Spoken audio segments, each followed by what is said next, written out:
შევისწავლოთ ხილი. დააჭირე, რომ მათი სახელები გითხრა. ყურძენი, ბალი, ბანანი, მსხალი, ატამი, ნესვი, საზამთრო, ვაშლი. აბა, ახლა იპოვე ის ხილი, რომელსაც დაგისახელებ. აბა იპოვე. ბანანი. სწორია, ჭკვიანი ხარ. აბა, მაჩვენე. ყურძენი. ძალიან ჭკვიანი ხარ. სად არის? მსხალი. სწორია. აბა იპოვე. ატამი.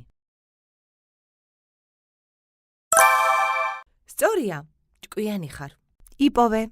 საზამთრო. სწორია, ჭკვიანი ხარ. აბა იპოვე. ნესვი. სწორია, ძალიან ჭკვიანი ხარ. სად არის? ბალი. ყოჩახ, მაჩვენე. ვაშლი. სწორია, ჭკვიანი ხარ. ძალიან ჭკვიანი ხარ.